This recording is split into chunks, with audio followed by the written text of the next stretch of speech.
De nos jours, les frais sont l'un des facteurs les plus importants que les investisseurs prennent en compte lorsqu'ils choisissent des actifs dans lesquels investir. On attache tellement d'importance aux frais qu'on en arrive à croire qu'il y a un lien presque causal entre frais et performance, à tel point qu'on élimine quasiment systématiquement tous les produits financiers qui ont des frais jugés trop élevés. Peut-on dire avec certitude que les frais donnent une bonne indication de la qualité d'un fonds d'investissement? Faut-il toujours investir dans un fonds d'investissement qui a des frais de gestion plus faibles? Et inversement, faut-il catégoriquement refuser d'investir dans les fonds SICAV au seul titre que les frais sont plus élevés que les ETF? Dans cette vidéo, je vais vous expliquer en quoi consistent les frais de gestion, pourquoi ils sont importants, mais cela dit, pourquoi il ne faut pas leur attacher trop d'importance et que parfois payer des frais de gestion élevés est justifié.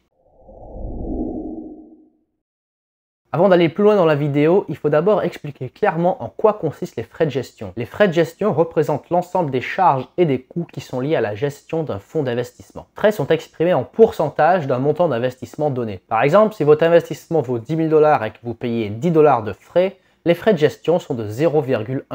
Si votre investissement vaut 10 000 $ et que vous payez 250 $ de frais, les frais de gestion sont donc de 2,5%. Alors, les frais de gestion recouvrent plusieurs choses différentes. Ils servent à payer la gestion du fonds à proprement parler, donc à rémunérer le dirigeant et ses équipes de gestion, donc les divers analystes et les traders qui vont effectuer les achats et les reventes de positions, les commissions qui sont versées aux conseillers en investissement, les dépenses opérationnelles, c'est-à-dire les commissions lors de l'achat et de la revente de titres, les frais de conversion des devises, etc., tous les frais opérationnels. Et enfin, les frais de gestion couvrent aussi les différents taxes et impôts auxquels sont soumis les fonds d'investissement. Cet ensemble de frais est donc additionné et la totalité donne donc les frais de gestion du fonds d'investissement. Alors la question essentielle, c'est comment sont prélevés ces fonds? Ainsi, en tant qu'investisseur dans un ETF ou dans un fonds SICAV, il est très important de comprendre comment vous payez les frais au fonds d'investissement. En fait, les frais sont payés indirectement par les investisseurs puisqu'ils sont prélevés directement sur la performance du fonds. Concrètement, cela veut dire que les rendements que vous voyez sur vos relevés de compte,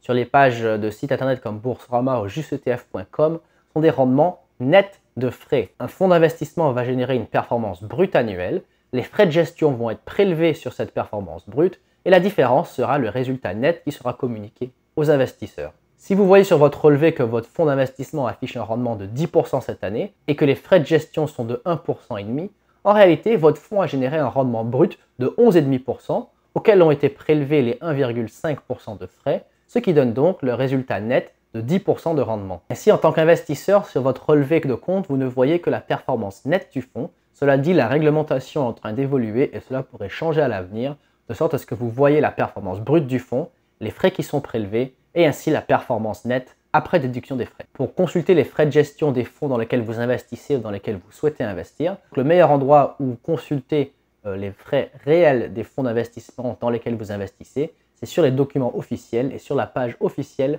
de la société de gestion qui gère le fonds d'investissement. Alors malheureusement, les frais de gestion ne sont pas les seuls frais auxquels sont soumis les investisseurs. Il existe d'autres types de frais que les fonds d'investissement peuvent également ponctionner sur votre capital. Premièrement, il y a les frais d'entrée qui peuvent être facturés au moment où vous investissez pour la première fois dans un fonds. Ces frais peuvent aller de 1 à 5%. Par exemple, si les frais d'entrée sont de 5% et que vous souhaitez investir 1000 $ dans ce fonds, 50 $ seront ponctionnés par le fonds d'investissement au titre de frais d'entrée et votre investissement réel sera de 950 $. Certains fonds facturent aussi des frais de sortie, c'est-à-dire si vous souhaitez vendre vos positions, des frais seront prélevés. Parfois, les frais qui sont prélevés sont un pourcentage de votre investissement initial. D'autres fois, c'est un pourcentage du montant de la vente que vous souhaitez vendre de ce fonds d'investissement. Il est assez rare que des fonds prélèvent à la fois des frais d'entrée et des frais de sortie. D'ailleurs, les frais de sortie ont tendance à disparaître au profit des frais d'entrée. Donc souvent, c'est l'un des deux. Mais il est important à garder en tête également que ces frais d'entrée et de sortie sont souvent négociables. Certains conseillers en investissement d'ailleurs ne prélèvent aucun frais d'entrée. C'est un peu au cas par cas. Donc c'est à vous en tant qu'investisseur de bien vous informer pour être certain que vous n'allez pas payer des frais d'entrée qui auraient pu être évités si vous étiez adressé à la bonne personne. Enfin, il existe d'autres frais qui sont facturés par les courtiers, mais ça c'est un sujet complètement à part qui fera peut-être l'objet d'une autre vidéo à l'avenir. Alors je sais qu'à ce point de la vidéo, beaucoup de spectateurs se demandent déjà « mais comment va-t-il faire pour justifier les frais de gestion élevés ?» Comment peut-on justifier aujourd'hui, dans le plein âge d'or des ETF, comment justifier d'investir l'argent des investisseurs dans des fonds SICAV qui facturent des frais de gestion supérieurs aux frais de gestion des ETF? Et on sait tous que les écarts sont très importants. Beaucoup de fonds SICAV peuvent facturer des frais de gestion qui vont jusqu'à 2,5%. Comparé aux ETF les moins chers, comme les ETF iShares S&P 500. Donc l'écart est absolument colossal. Et effectivement, a priori, on pourrait se demander comment peut-on justifier de payer 2,5% de frais de gestion en 2022 alors qu'il existe des solutions low cost qui semblent au premier abord extrêmement avantageuses pour les investisseurs. Alors, eh bien, vous avez en partie raison. Une étude réalisée par la société S&P a montré qu'effectivement, 80% des fonds actifs qui essayent de battre le rendement du S&P 500 ne parviennent pas à battre le rendement de cet indice de référence. Seulement 20% des fonds parviennent à battre le rendement de l'indice de référence et beaucoup de fonds qui battent le rendement une année ne réussiront pas à le battre l'année suivante, ce qui veut dire qu'il est très difficile de parier sur le bon cheval lorsqu'il en vient à battre l'indice de référence, donc quasiment absolu dans le monde, qui est le S&P 500. Donc vous l'aurez compris, lorsqu'on parle du S&P 500, il est extrêmement difficile de battre le rendement de l'indice de référence. Donc il est très difficile pour quelqu'un de venir vous expliquer qu'il faut investir dans un fonds SICAV qui essaye de battre le rendement du S&P 500. Il vaut mieux probablement choisir un ETF. Mais qu'en est-il alors des autres indices majeurs? Sont-ils aussi difficiles à battre que le S&P 500? En effet, on a parfois tendance à oublier que le S&P 500 n'est pas le seul indice boursier au monde. Il existe des milliers d'indices différents qui répliquent la performance de pratiquement tous les marchés boursiers, tous les pays, toutes les régions, tous les secteurs d'activité imaginables. Et forcément, tous ces indices ne sont pas forcément aussi difficiles à battre que l'indice S&P 500. La prolifération des ETF a également répandu cette idée que tous les ETF sont systématiquement meilleurs que tous les fonds SICAV, peu importe l'indice de référence pris en considération. N'oublions pas que dans le monde de l'investissement, les sociétés de gestion font leur marketing et certaines d'entre elles ont des moyens absolument colossaux pour répandre le message qu'elles souhaitent répandre. Et pour beaucoup d'entre elles, répandre l'idée que les ETF sont tout le temps meilleurs que les fonds de gestion actifs permet d'attirer un maximum de capital. Même avec des frais de gestion faibles, ces frais s'additionnent et génèrent des millions d'euros chaque année pour ces sociétés de gestion. Comme je viens de le dire, certes, l'indice S&P 500 est difficile à battre, mais ce n'est pas le seul au monde. Certains indices sont plus faciles à battre que d'autres. Alors comment expliquer cela? Eh bien, les marchés américains sont ceux qui attirent le plus d'attention au monde, le plus de capitaux. L'information est très répandue, donc il est extrêmement difficile pour un gérant actif de systématiquement, régulièrement, de manière prévisible, identifier des actions sous-évaluées et surperformer le marché. À long terme, c'est un exercice extrêmement compliqué.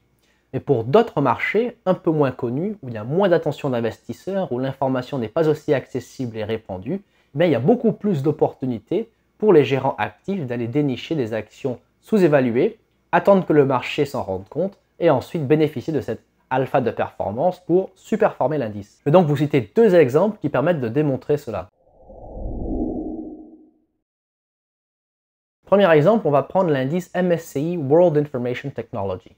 C'est un indice qui réplique donc la performance des grandes entreprises de la technologie mondiale. Alors dans ce domaine, on a l'ETF Lyxor World Information Technology qui a des frais de gestion extrêmement faibles et une performance totale sur 10 ans de 473%, ce qui est en effet énorme. Qui aurait donc l'idée folle d'aller chercher un fonds SICAV qui a des frais de gestion beaucoup plus élevés? Eh bien prenons le fonds Fidelity Global Technology qui essaye de surperformer l'indice MSCI World Information Technology. Ce fonds a des frais de gestion de 1,89%. Alors au premier abord, on se dirait qu'il faut mieux s'éloigner de ce fonds, n'est-ce pas? Eh bien, il affiche un rendement net de frais de 545% sur 10 ans, ce qui est 72 points de pourcentage plus élevé que l'ETF Lyxor. Vous me direz peut-être qu'il s'agit de chance et que le gérant ne parviendra pas à répéter cette prouesse au cours des 10 années à venir. Alors certes, personne ne connaît le futur, mais en attendant, l'ETF Lyxor est en baisse de 15% cette année, alors que le fonds SICAV Fidelity est en baisse de seulement 8%. Et j'anticipe déjà votre prochaine question, qu'en est-il des frais d'entrée de ce fonds? Eh bien effectivement, les frais d'entrée chez Boursorama sont de 2%. Mais même si on effectue une analyse chiffrée d'un investissement au cours des 10 dernières années, on voit que le fonds Fidelity arrive quand même en tête. Imaginons un investissement initial de 10 000 $ dans le fonds Fidelity et 10 000 $ dans l'ETF Lyxor. Les 10 000 $ moins les 2% de frais d'entrée dans le fonds Fidelity donnent un investissement initial de 9 800 $. On ajoute les 545% de croissance au cours des 10 dernières années, ça donne un résultat final de 63 210 $. Le même investissement de 10 000 $ dans l'ETF Lyxor génère un rendement total de 57 300 $, soit une différence de 5 910 $. Pensez-vous que l'investisseur qui a investi dans le fonds Fidelity regrette d'avoir payé des frais de gestion supérieurs à l'investisseur qui a investi dans l'ETF Lyxor? Prenons un deuxième exemple qui illustre bien le propos, l'indice MSCI EMU Small Cap qui reproduit la performance d'entreprises à faible capitalisation de la zone euro. Encore une fois, on trouve l'ETF Lyxor MSCI EMU Small Cap qui affiche de très belles performances au cours des 10 dernières années, et qui a des frais de gestion extrêmement faibles. Mais en parallèle, le fonds SICAV Groupama Avenir Euro N, dont j'ai déjà parlé dans une vidéo précédente, affiche un rendement total net au cours des 10 dernières années largement supérieur à cet ETF Lyxor. Malgré les frais d'entrée de 2% et les frais de gestion de 2%, son rendement total net au cours de la dernière décennie est largement supérieur au rendement net de l'ETF Lyxor. On pourrait continuer cette liste pendant encore longtemps, mais je pense que vous comprenez maintenant l'idée. C'est simplement de se dire qu'il ne faut pas systématiquement rejeter les fonds SICAV ou les autres investissements qui ont des frais de gestion plus élevés, au simple titre que les frais de gestion sont plus élevés. Il y a d'autres facteurs à prendre en compte lorsqu'on analyse un fonds d'investissement, et parfois il est justifié de payer des frais de gestion si c'est pour obtenir une performance supérieure. Connaissez-vous d'autres fonds SICAV qui surperforment les ETF? Faites-nous les découvrir dans les commentaires. La conclusion de cette vidéo, c'est que les frais de gestion ne sont pas forcément une mauvaise chose en soi. Certains indices peuvent tout à fait être battus, et la gestion active requiert énormément d'analyse et d'heures de travail, ce qui forcément implique une rémunération qui sera supérieure à la réplication passive d'un indice de référence. Ainsi, lorsque vous recherchez des idées d'investissement, ne vous arrêtez pas simplement aux frais, pensez aussi à comparer la performance de certains ETF avec des fonds SICAV qui répliquent le même indice, vous serez peut-être surpris.